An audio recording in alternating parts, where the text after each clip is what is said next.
You, John Fitzgerald Kennedy, do solemnly swear. I, John Fitzgerald Kennedy, do solemnly swear.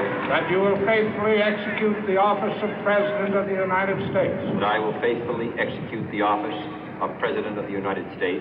And will, to the best of your ability. And will, to the best of my ability. Preserve, protect, and defend the Constitution of the United States. Preserve, protect, and defend the Constitution of the United States. So help you God. So help me God.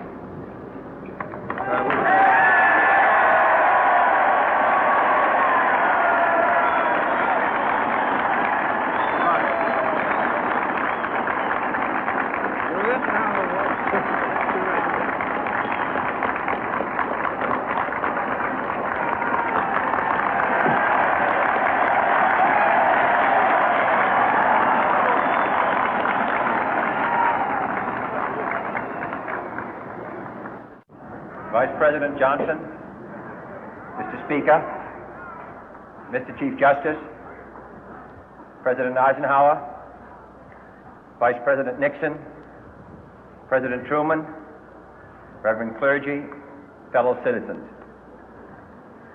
We observe today not a victory of party, but a celebration of freedom, symbolizing an end as well as a beginning, signifying renewal as well as change.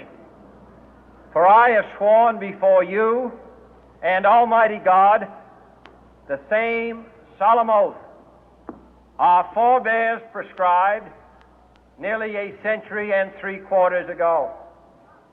The world is very different now, for man holds in his mortal hands the power to abolish all forms of human poverty and all forms of human life. And yet the same revolutionary beliefs for which our forebears fought are still at issue around the globe. The belief that the rights of man come not from the generosity of the state, but from the hand of God. We dare not forget today that we are the heirs of that first revolution. Let the word go forth from this time and place to friend and foe alike that the torch has been passed to a new generation of Americans born in this century, tempered by war, disciplined by a hard and bitter peace, proud of our ancient heritage, and unwilling to witness or permit the slow undoing of those human rights to which this nation has always been committed and to which we are committed today at home and around the world.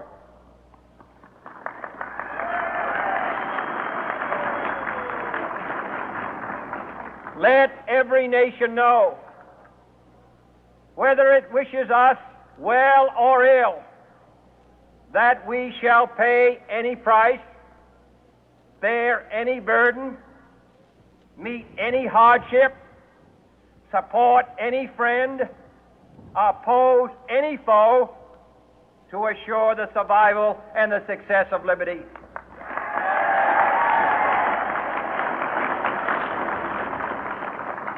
This much we pledge and more. To those old allies whose cultural and spiritual origins we share, we pledge the loyalty of faithful friends. United, there is little we cannot do in a host of cooperative ventures. Divided, there is little we can do, for we dare not meet a powerful challenge at odds and split asunder.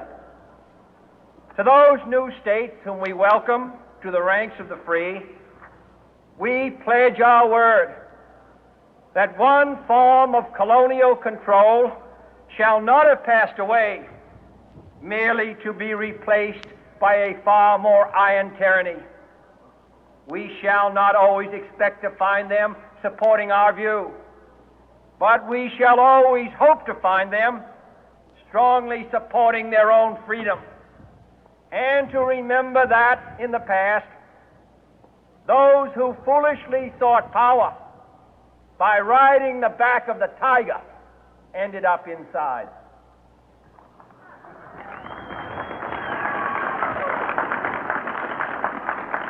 To those people in the huts and villages of half the globe struggling to break the bonds of mass misery, we pledge our best efforts to help them help themselves for whatever period is required, not because the communists may be doing it, not because we seek their votes, but because it is right.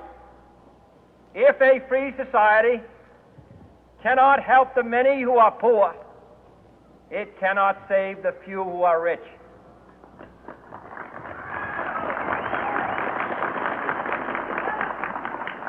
To our sister republics south of our border, we offer a special pledge to convert our good words into good deeds, in a new alliance for progress, to assist free men and free governments in casting off the chains of poverty.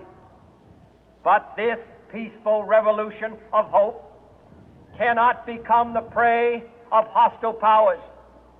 Let all our neighbors know that we shall join with them to oppose aggression or subversion anywhere in the Americas.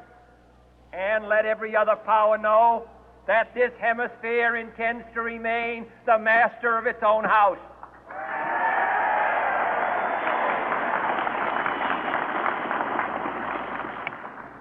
To that World Assembly of Sovereign States, the United Nations, our last best hope, in an age where the instruments of war have far outpaced the instruments